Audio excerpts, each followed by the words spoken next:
दोस्तों 4 मई 2026 इस दिन भारत की राजनीति में एक ऐसा उलटफेर हुआ जिसकी कल्पना शायद किसी ने नहीं की थी। पश्चिम बंगाल जो पिछले 15 सालों से टीएमसी का अजय किला माना जाता था, वो किला पूरी तरह से ढह गया। और सिर्फ इतना ही नहीं, ममता बनर्जी जो बंगाल की राजनीति की दीदी और अजय नेता मानी जाती थी, वो अपने ही पारिवारिक सीट भवानीपुर से शुभेंदु अधिकारी से 15,000 से ज़्यादा वोटों से चुनाव हार गई। दोस्तों चुनाव के आंकड़े ने सभी को चौंका दिया। बीजेपी ने 207 सीट जीतकर पहली बार बंगाल में अपनी सरकार बनाई है, जबकि टीएमसी सिर्फ 80 सीटों पर सिमट कर रह गई। लेकिन दोस्तों आखिर ऐसा हुआ कैसे? जिस राज्य में 2021 में ममता बनर्जी ने प्रचंड बहुमत हासिल किया था, वहां 2026 में ऐसा क्या बदला कि महिलाओं से लेकर मुस्लिम वोटर्स तक का भरोसा टूट गया? दोस्तों आज के इस वीडियो में हम बिना किसी बायस के सिर्फ और सिर्फ फैक्ट्स के आधार पर जानेंगे कि ममता बनर्जी चुनाव क्यों हार गई। चलिए गहराई से समझते हैं। दोस्तों 2026 के इस हार के पीछे सबसे बड़ा कारण था करप्शन। पिछले कुछ सालों से एक के बाद एक घोटाले सामने आते चले गए, जिसे देखकर आम आदमी दंग रह गया। एसएससी भर्ती घोटाला।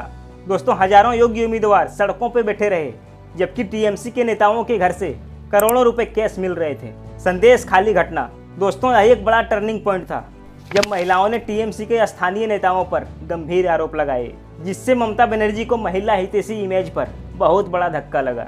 Syndicate culture. दोस्तों कट मनी और जबरन वसूली इतनी आम हो गई थी कि बिना टीएमसी के नेताओं को पैसा खिलाए घर बनाना और बिजनेस करना मुश्किल हो गया था। दोस्तों इसने एक बड़ा एंटी इंक्यूमेंसी पैदा कर दिया, जिससे लोग बदलाव चाहने लगे, ममता से नहीं बल्कि ममता से छुटकारा पाने के लिए। दोस्तों अब आते हैं दूसरी पहलू पर, यानी बीजेपी की रणनीति पर। दोस्तों इस बार बीजेपी ने हिंदू मुस्लिम कार्ड नहीं खेला, बल्कि इलेक्टोरल इंजीनियरिंग की। दोस्तों रिपोर्ट के अनुसार चुनाव आयोग द्वारा एसआईआर के दौरान 90 लाख वोटर्स का नाम या तो हटा दिए गए या फिर जांच के घेरे में डाल दिए गए। और दोस्तों इसका असर उन क्षेत्रों में सबसे ज़्यादा पड़ा जहां ममता बनर्जी मजबूत थी। दोस्तों आप बात करते हैं विभीषण फैक्टर की। शुभेंदु अधिकारी जो कभी ममता बनर्जी के सबसे भरोसेमंद थे, उन्होंने बीजेपी का कमान संभाल लिया। दोस्तों इन्हें पता था कि टीएमसी की ऑर्गेनाइजेशन मशीनरी अंदर से कैसे काम करती है। डबल इंजन का वादा। दोस्तों बीजेपी ने बंगाल की खराब आर्थिक स्थिति और बेरोजगारी को अपना निशाना बनाया। दोस्तों बीजेपी ने वादा किया कि अगर केंद्र और राज्य में एक ही पार्टी की सरकार होगी तो ये बंगाल सोनार बंगला बन जाएगा। और दोस्तों टीएमसी की हार की एक सबसे बड़ी वजह थी पार्टी की आंतरिक कलह। ममता बनर्जी के भतीजे अभिषेक बनर्जी पार्टी को आधुनिक बनाना चाहते थे। ममता बनर्जी का भतीजा अभिषेक बनर्जी पार्टी को आधुनिक तो बनाना चाहते थे, लेकिन इस चक्कर में जमीन से जुड़े हुए नेताओं को और पुराने नेताओं को किनारे कर दिए, जिसके चक्कर में पार्टी के अंदर इंटरनल सैबोटेज शुरू हो गई। कई बड़े नेताओं ने या तो बीजेपी ज्वाइन कर लिया या चुनाव के टाइम पे चुप बैठ गए। दोस्तों ममता बनर्जी का हार सिर्फ एक राजनीतिक दल का हार नहीं है, बल्कि एक पर्सनल ब्रांड का विफलता है, जिसने खुद को संसदा से भी बड़ा समझ लिया था। लेकिन दोस्तों क्या बीजेपी बंगाल को वो विकास दे पाएगी जो इन्होंने वादा किया है, या यह सिर्फ एक आइडेंटिटी पॉलिटिक्स का नया चैप्टर है? ये तो आने वाला समय ही बताएगा। लेकिन आपके हिसाब से ममता बनर्जी की हार के सबसे बड़ा कारण क्या है? कमेंट करके बताइए।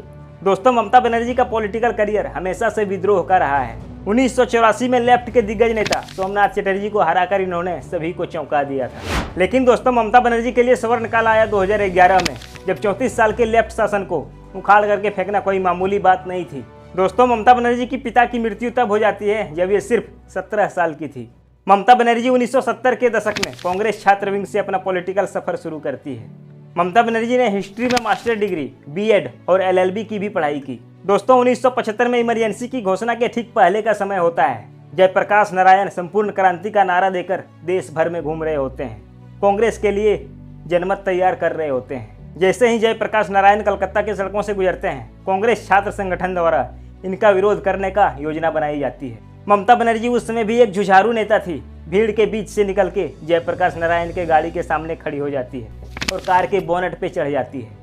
दोस्तों इस घटना ने ममता बनर्जी के लिए एक ऐसा इमेज पेश की जो एक बड़े नेता के सामने भी झुकने के लिए तैयार नहीं थी। दोस्तों ममता बनर्जी इंदिरा गांधी की नज़र में आ जाती है।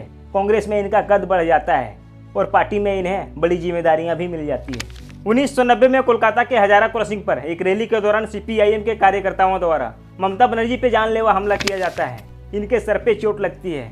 ममता बनर्जी महीनों तक अस्पताल में भर्ती रहती है, लेकिन इस घटना से इन्हें स्ट्रीट फाइटर की पहचान मिलती है। दोस्तों 1997 में कांग्रेस के मतभेदों के कारण ममता बनर्जी कांग्रेस पार्टी छोड़ देती है और 1 जनवरी 1998 को अपनी पार्टी टीएमसी का स्थापना करती है।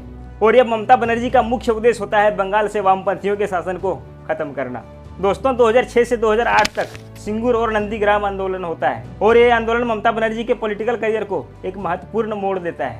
टाटा नैनो प्लांट के लिए किसानों के जमीन अधिग्रहण के खिलाफ ममता बनर्जी 26 दिनों तक भूख हड़ताल पर रहती है, जिसे सिंगूर आंदोलन कहा जाता है। नंदीग्राम में भी भूमि अधिग्रहण के खिलाफ प्रदर्शन के दौरान 2007 में पुलिस द्वारा फायरिंग की जाती है, जिसके कारण 14 लोग मारे जाते हैं। दोस्तों इन दोनों आंदोलन ने ममता बनर्जी को आम आदमी और किसानों का मसीहा बना दिया और नारा दिया गया माँ माटी मानुस।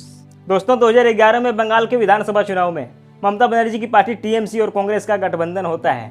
ममता बनर्जी कांग्रेस के साथ मिलकर चुनाव लड़ती है और दोस्तों 34 साल से काबिज लेफ्ट फ्रंट को सत्ता से बेदखल कर देती है। और दोस्तों ममता बनर्जी 20 मई 2011 को बंगाल के पहली महिला सीएम के रूप में शपथ ग्रहण लेती है। ममता बनर्जी 2011, 2016 और 2021 में भी अपनी पार्टी को बहुमत से जीत दिलाकर सीएम बन जाती है। और दोस्तों इतना ही नहीं, ममता बनर्जी चीफ मिनिस्टर के अलावा और भी कई मिनिस्टर का पद संभाली है।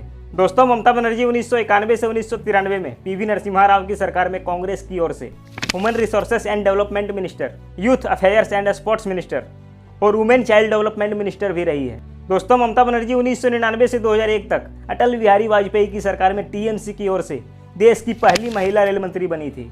दोस्तों 2004 में अटल बिहारी वाजपेयी की सरकार में कोयला एवं खान मंत्री का कार्यभार भी इन्होंने संभाली। और दोस्तों इतना ही नहीं, 2003 से 2004 में ममता बनर्जी कुछ समय के लिए कैबिनेट में बिना किसी विशेष मंत्रालय के भी रही है।